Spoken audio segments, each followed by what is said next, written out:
I really should not be reading anything, um, or posting anything right now in the state I'm being. But I'm still reading because there's a lot of loving messages that are coming and I need to hear it. So I'm still reading. And I do think that this is a positive observation that I want to post.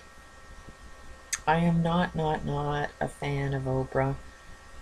Um, I do see so many contradictions in her message, and she's media. She's, started her own network. So it does scare the shit out of me as to what kind of messages she's trying to broadcast and influence us with. So I'm trying to sort of transform everything that's wrong into what I think is everything that's right. And so I thought I would focus on something I think is negative and maybe show what I see as positive about it. And one show that I did watch recently is she did the show of these twins that were sexually abused by their two brothers and then their father, and the mother did nothing. And Oprah is saying that separation of family is the way to go, that the family was never a family unit, and displacing the entire family is the best thing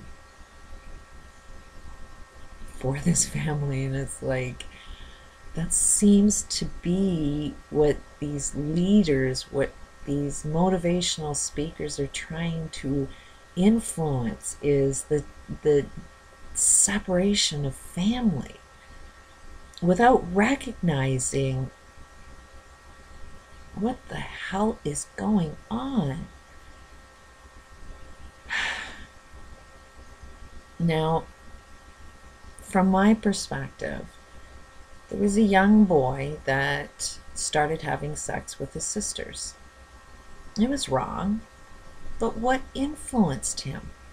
What influences a child to want to sexually abuse his sisters?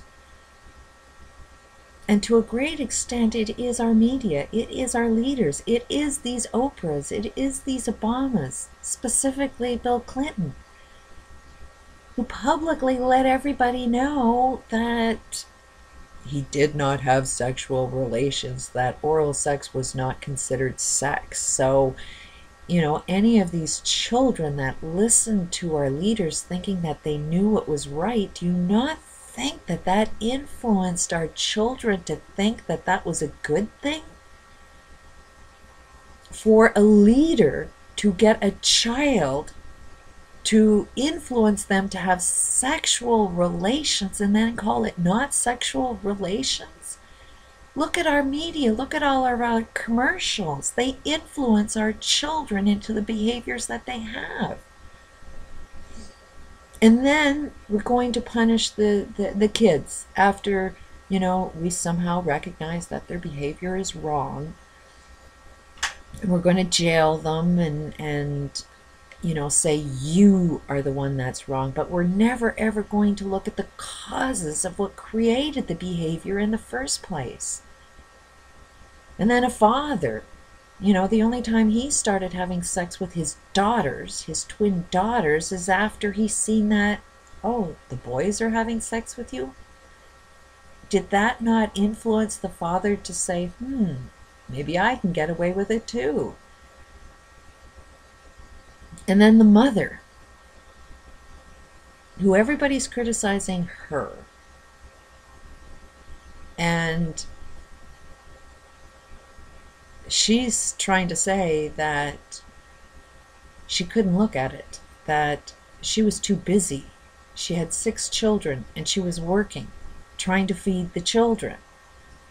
And that brings me to another observation. When I crashed and burned, I ran into this girl that was homeless.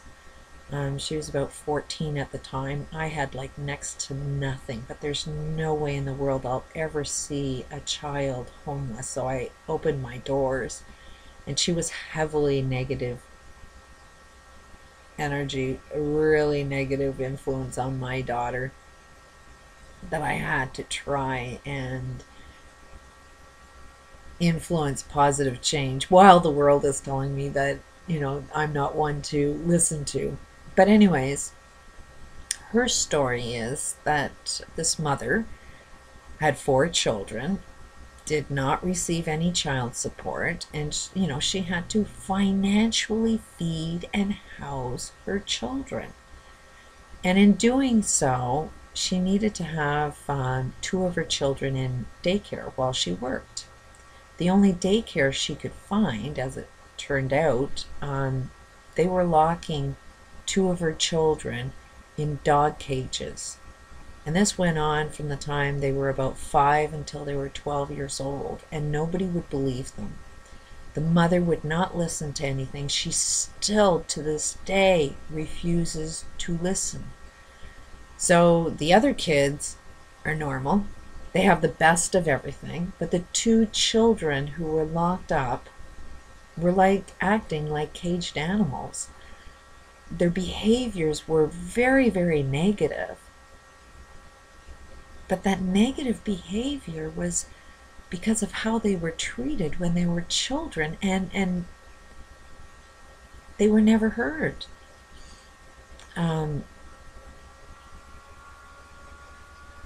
I tried to find out why this girl would constantly lie. And I told her I would not help her until she told me what's going on. And eventually she did tell me. She did give me permission to talk about it, so I talk about it. But the reason she lies is because she tried asking for help. They constantly tried to let everybody know what was done to them, but nobody wanted to listen to them. So they developed this behavior that, well, if you don't want to hear the truth, I guess you want to hear the lies. They've seen in their environment that the way the world functions is by lying all the time. The mother to this day will not face what she did was wrong, because it's way too friggin' painful. And I put myself in those shoes. I was a mother that I had to work 24/7 trying to feed my children. I admit, without a doubt, my children needed me. I was a stay-at-home mother, but I was forced to work 24/7, living off of 2 hours sleep every night, trying to gain a career. All the while I'm dealing with constant abuse that nobody wanted to understand. The negative influences were coming at me from every friggin' direction. And all I could do is, my kids need a home and they need food. That was the prime objective. And I had a helpline on speed dial who only told me prioritize, which made no sense at all, because one priority was court, because my ex was taking me to court 24/7, and as a result, all of these court orders were me paying him child support for the kids that lived in my house.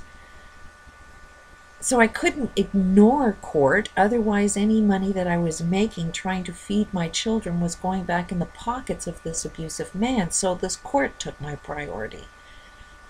I needed to feed my children and get a career going, so school and career had to be my top priority. My children needed me more than anything, so they had to be my top priority. My health was fallen. Everybody's health was falling, so my health was top priority. So which one of those top priorities do you prioritize when every one of them needed 24/7 of my attention?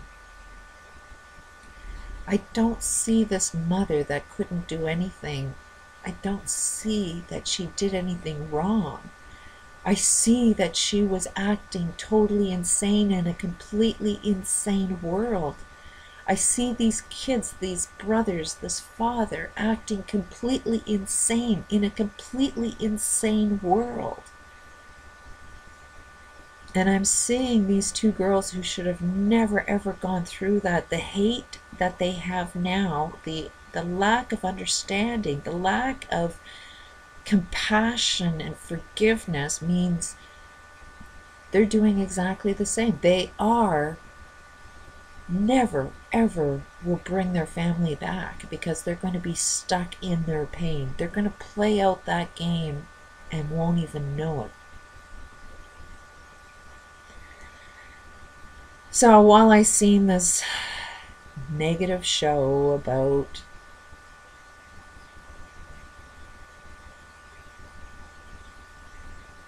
I think, influence to, separate your family was never there, the strangers and the public, the media are the ones that you're supposed to trust in, and they're your family. I think that is such a wrong lesson. I think the biggest one was forgiveness means you give up on the hope of change, of making the past into something it could have been.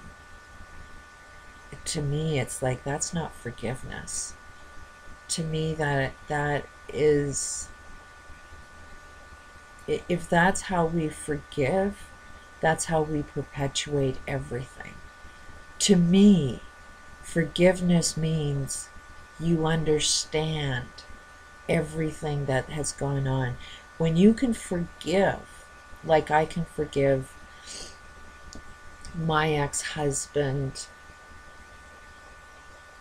all of the abuse that has gone on, when you truly, truly can forgive, that means that you can put yourself in their shoes and you can see that if I was living the exact same life experiences as them, I would have done the exact same thing as they did.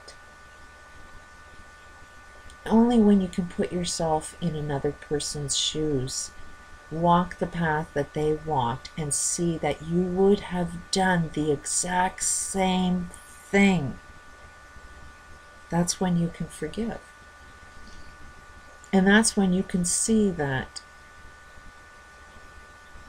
you can be so easily manipulated by forces that you can't see and understand. And do unto others as you would want to have done unto you. Is we are stuck in this reality where we are so comfortable with being treated so horribly that to feel love, we don't know what love means. It's like that good feeling is so friggin' scary. We're addicted to feel bad feelings. We love bad feelings. So do unto others technically means cause as much pain for everybody else, because that's where it feels comfortable, because we have no clue of what love means. To me, when you understand what love is a sign of perfect health. If you do not have perfect health, you do not know what love is. I don't see Oprah has perfect health. I see that she's got an explanation for a behavior, that she's put a medical label on it that says, I don't have to be responsible or accountable for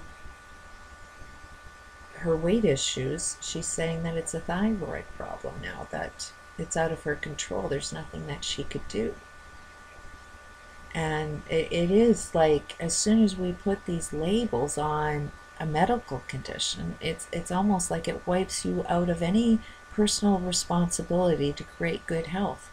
It's like it wipes out any look at what's causing it, and should I fix the causes that are creating poor health. Just an observation. kind of see and forgive and find what love is. That's what I'm doing. Peace out.